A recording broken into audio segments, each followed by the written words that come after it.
I have the pleasure of introducing this incredible human being. I met her last year at a conference in Kuwait. It was my first time in Kuwait, and her and Mr. Hamza Taki were gracious enough to take us out on the town as gracious hosts on behalf of the city of Kuwait, and got to know her as a person. Immense energy, full of abundance, always positive. So it's only appropriate that she closes us off for today. And I have the pleasure of watching her in action from across the pond on social media, amplifying positivity into the LinkedIn space. And she'll be talking today about learning program effectiveness, measuring ROI, and communicating impact. This keynote speaker is a respected leader in the area of talent development, known for her ability to design impactful learning journeys, measure meaningful results, and communicate value in ways that resonate with both HR and business leaders alike. I'm going to ask for a special clap in welcoming the talent development manager at Najud Restaurant Management Company, Miss Marouchka Boustani. So wait, whoa. Okay, let's do it slow. Ready? You ready? Okay.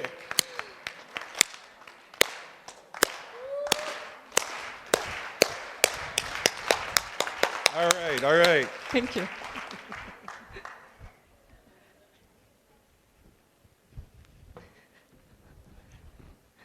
All right, good afternoon, everyone. Okay, I learned this from my colleagues, right? Just always make sure the clicker is working. Is it? Is it not?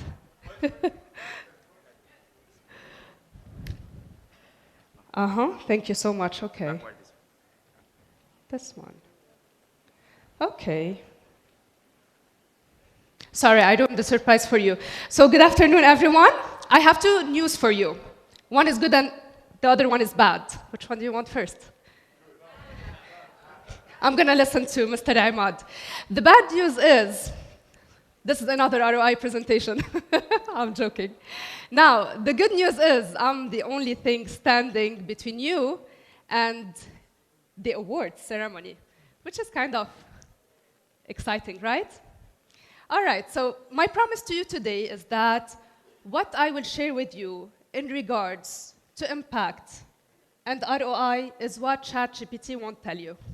So we're going to tone it down on the frameworks and go more into the practicality and the experience. Now, it's been 2 days. We are hearing a lot of people news and a lot of ROI news. So I believe by now, most of you are almost experts, if not real experts, right? So I would invite you, if you are able and willing, to share on your table or to your elbow colleagues. When you hear the words learning ROI, what comes to mind? So take a moment and share with your colleagues.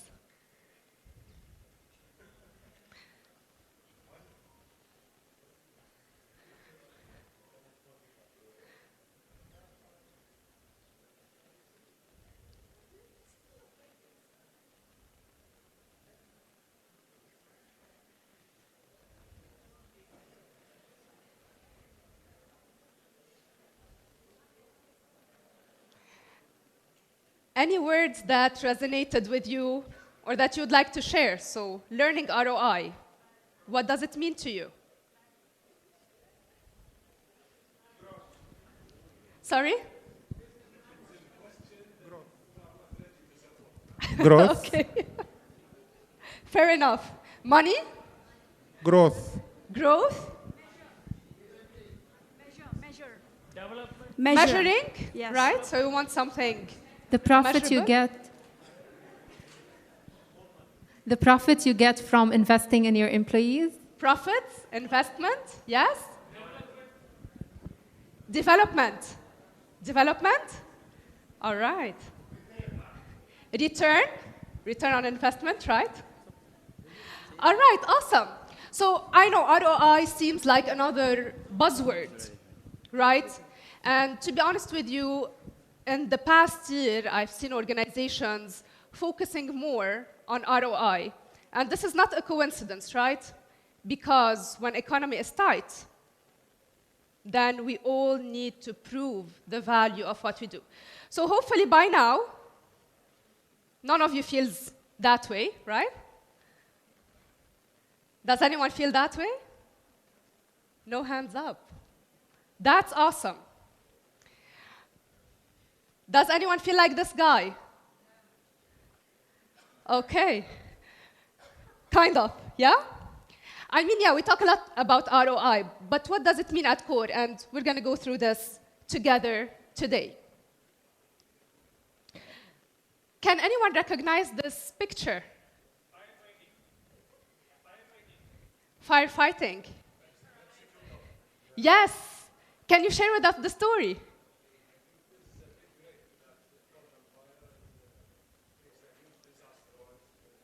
So it's a rig. And this is called the Deepwater Horizon catastrophe. So on 20 April 2010, this happened due to a lack of compliance and safety measures, right? So it's the largest US oil spillage in the history of the US. More than 134 gallons of oil got spilled in the ocean. It took almost 3 months to contain the oil spillage, right? I do know Abdul Wahab earlier when he talked about risk and compliance, right? Because we know this can be avoidable with proper training. However, was that the case back then? Was it a training issue? Was it a human error? We're going to find out. And there's a lot of this story that is not very popular, right? So hopefully I'm going to share this with you. But we agree on something, Abdul Wahab and myself, is that these risks, this is real money. And this is real ROI. So going beyond the story, and this is something that also my colleagues yesterday have shared with you, in other words, it's called Kirkpatrick's framework. So again, if you are able and willing, may I ask you to stand up if your organization measures the reaction level of the learning. So if your organization measures reaction level, please stand up.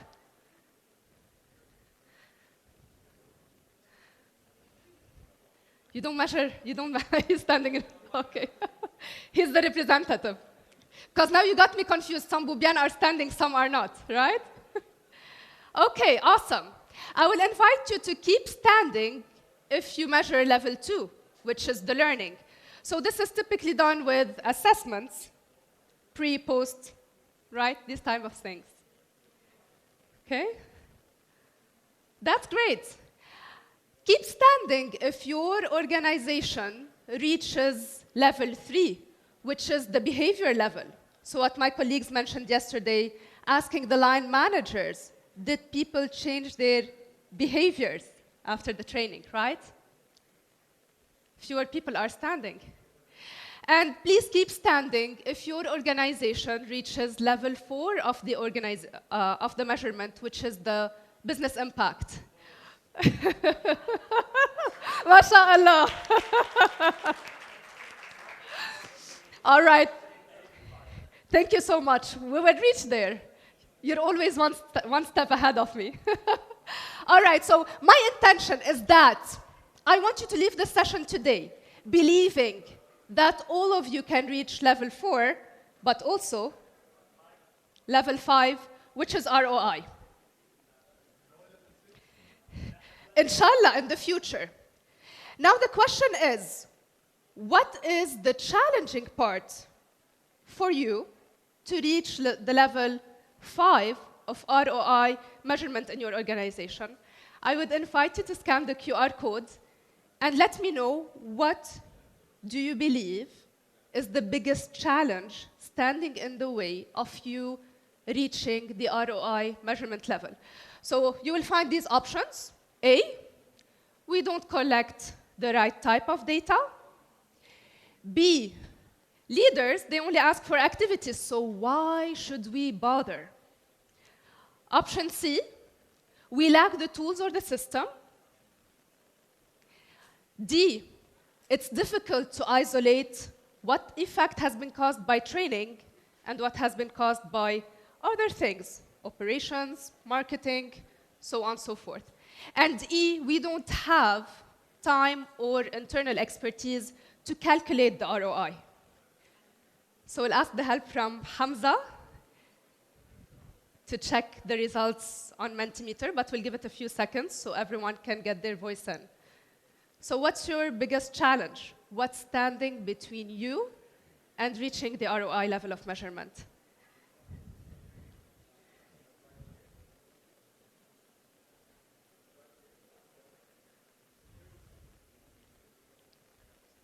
He's in control. Still getting results in. What's the biggest challenge, Hamza? So D and E, it's difficult to isolate the effect of learning, right?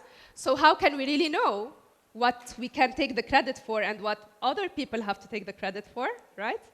And E, we don't have the time and the internal expertise to calculate. So I can help you get through these two challenges if you stay along with me until the end of this presentation. Okay. So why this is important now for all of you to get over these challenges and actually give it a try and measure the ROI of your learning initiatives? Of course, because if training is seen as a cost, then this cost will be cut. Unless you position it as an investment with a return, okay? So honestly, that's the biggest motivation for you to really get your first ROI study if you haven't already done. So we're gonna make together, and I hope to support you to make your impact impossible to ignore.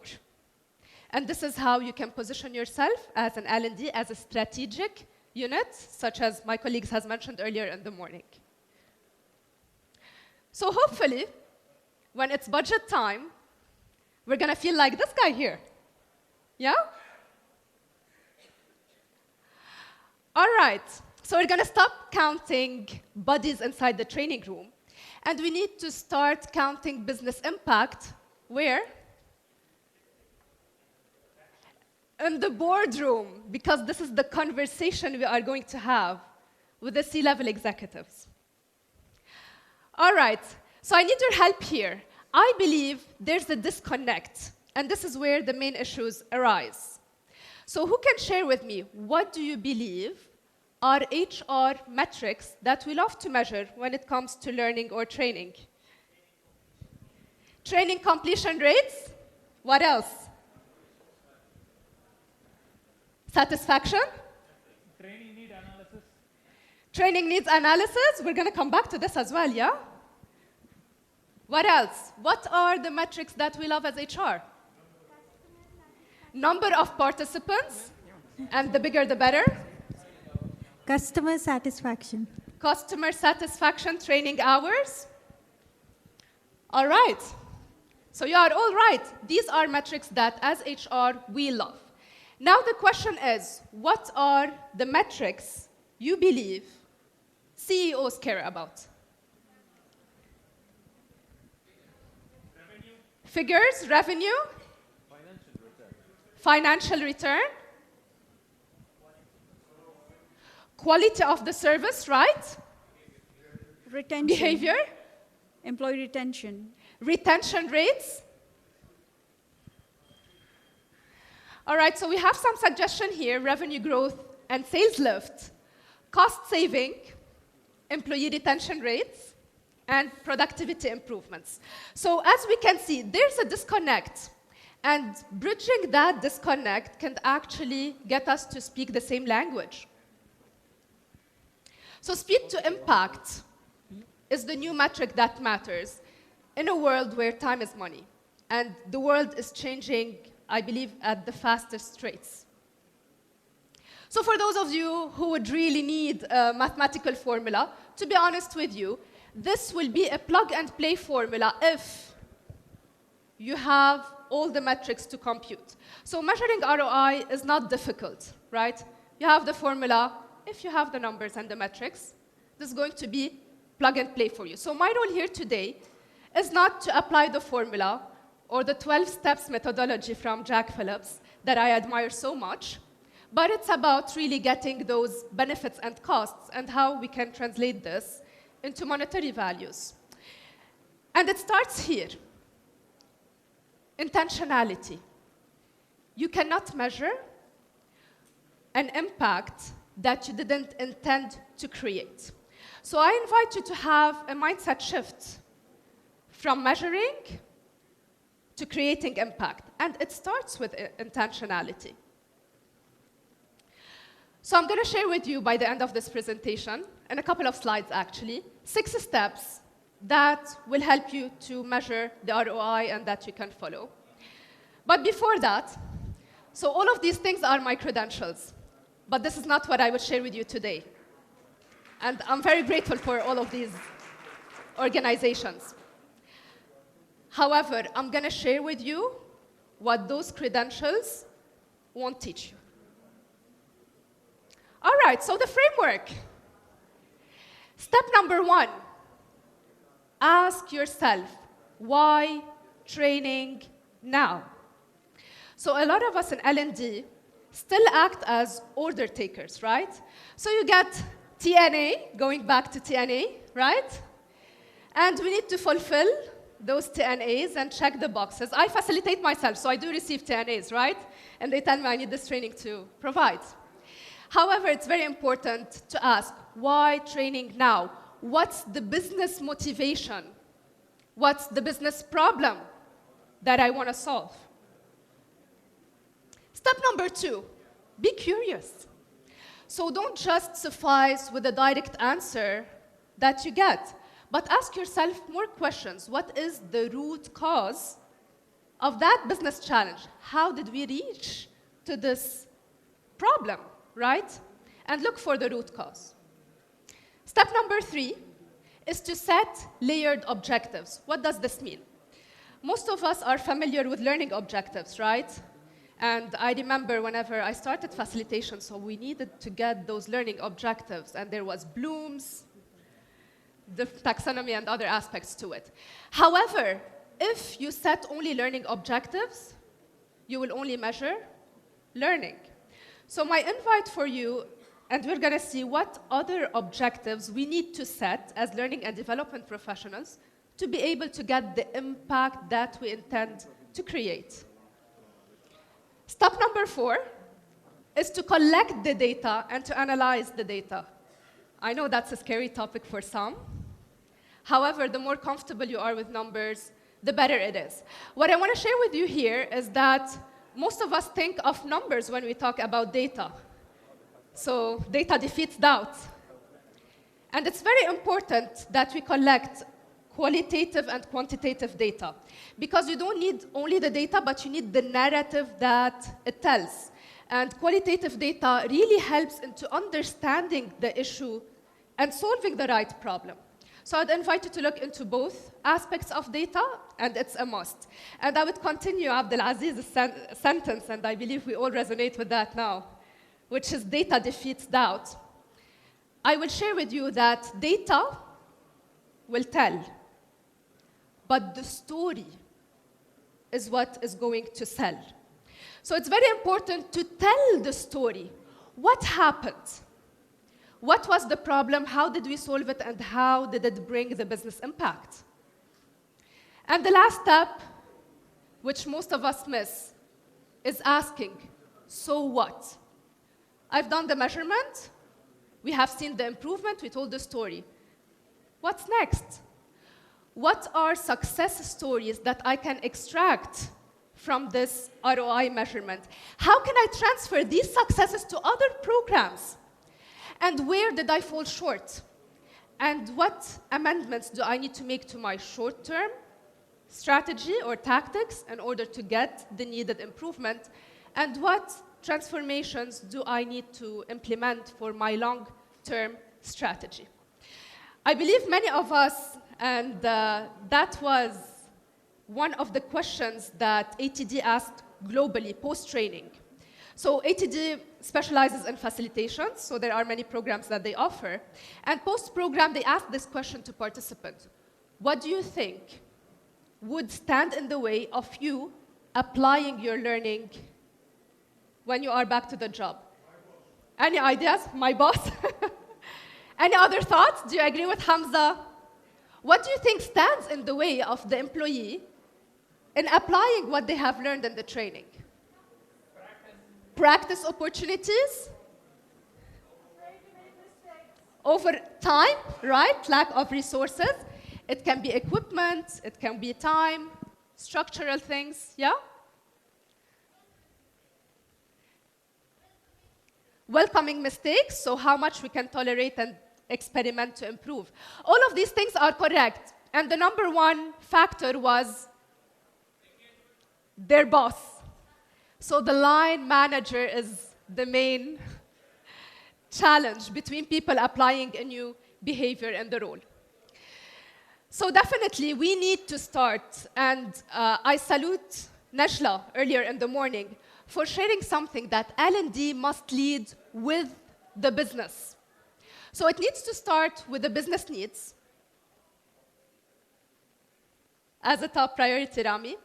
And then we move from the business need to performance needs. What people need to perform back on the job. From that, we extract the learning needs, what people need to learn to perform in that way, and then considering the individual factor, going back to the learner, their personal preferences, how they learn best. So moving from TNA, which is training needs analysis, to PNA. Who can tell me what is PNA? Performance needs analysis. Guys, why do you still call it TNAs, right? And it's a mindset shift. Also DNA. You can share with us more about this. Development needs analysis.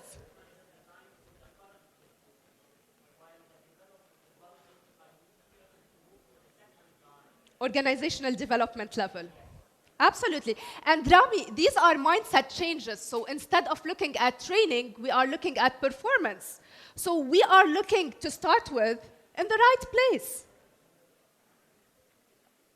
So every effective learning initiative starts by understanding or by having a crystal clear understanding of the business challenge. We can't move forward. You will not have any ROI if you don't get there.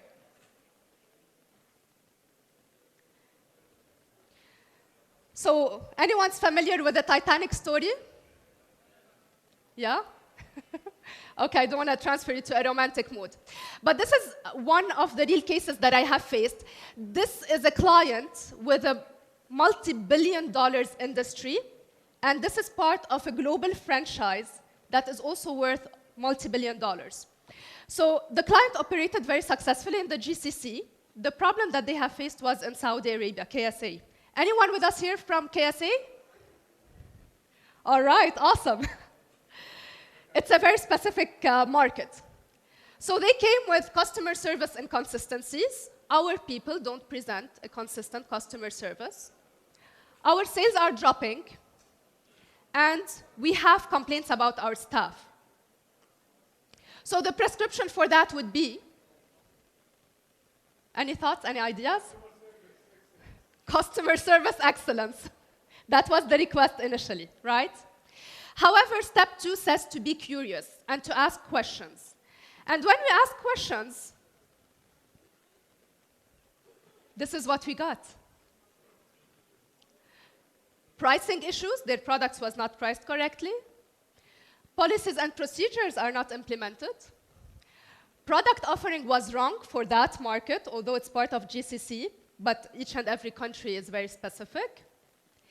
Inadequate incentive scheme. Staff had a target that is impossible to achieve, so they just gave up. Wrong hiring. Location choice, so there was a low footfall. The location has constructions all around it, and people will find it difficult to reach there. I think you're familiar with that in Riyadh. It's crazy. Lack of management presence, so they didn't have a country manager that is present there on the floor consistently. Negative culture. and issues in brand positioning. So I was thinking to myself, this is the perfect client. I can sell them an executive program. Yay, right? More money for me. And we all know that leadership programs are a high return programs, and it's a high price ticket from a business perspective as a trainer. And then I kept on finding more. All right, these people, they have executive team dysfunctions. Awesome. Leadership issues and lack of accountability at the top. At this moment, I had another idea. I'm going to apply for CEO position and fix all of this. I'm joking. Of course, I haven't. So again, sometimes in L&D, we try to fix too much. And we've had this conversation, Abdelaziz and myself, right? So I'm not going to teach all of those people how to do their jobs. And that's why I leave you today with a message that sometimes we need to think of training as a solution and not the solution. And I've had some conversation about interventions, and I love this word. So it's very important to conduct a thorough diagnosis to identify the true root cause of performance gaps. But it's even more important to understand what learning can fix and what learning can't fix. So in every story, and this will be my message for you, there's the hero, there's the villain, and there's the victim. So I could have chosen in that situation to pinpoint all the shortfalls of the executive team. But I haven't done that, right? It wouldn't be wise. So what I chose to do is to share with them what's in it for them to partner with me, and how can I solve their problems and things that they were struggling with at the marketing side, at the strategy development side, people side and operations, so on and so forth. And to be honest with you, this is my invite for you. Choose to be the hero. Why? The villain will say, I'm not bad, they made me do it. The victim will say, I'm helpless, there's nothing I can do about it. But the hero will take action in the right way, and it goes back to ethics, Abdelaziz. It goes back to ethics. So again, if there's anything that you would get out of this presentation today, choose to be the hero.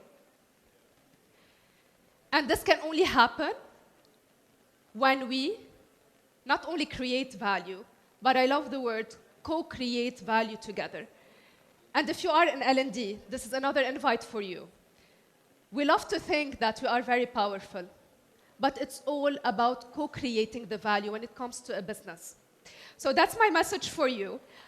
And I'm going to invite you to scan the QR codes if you are interested to do your first ROI study. Of course, in the 6 steps, under each one, we have a framework that we apply. We have case studies that I can take you through if you submit the first link that you would like to have this first ROI study. Thank you so much.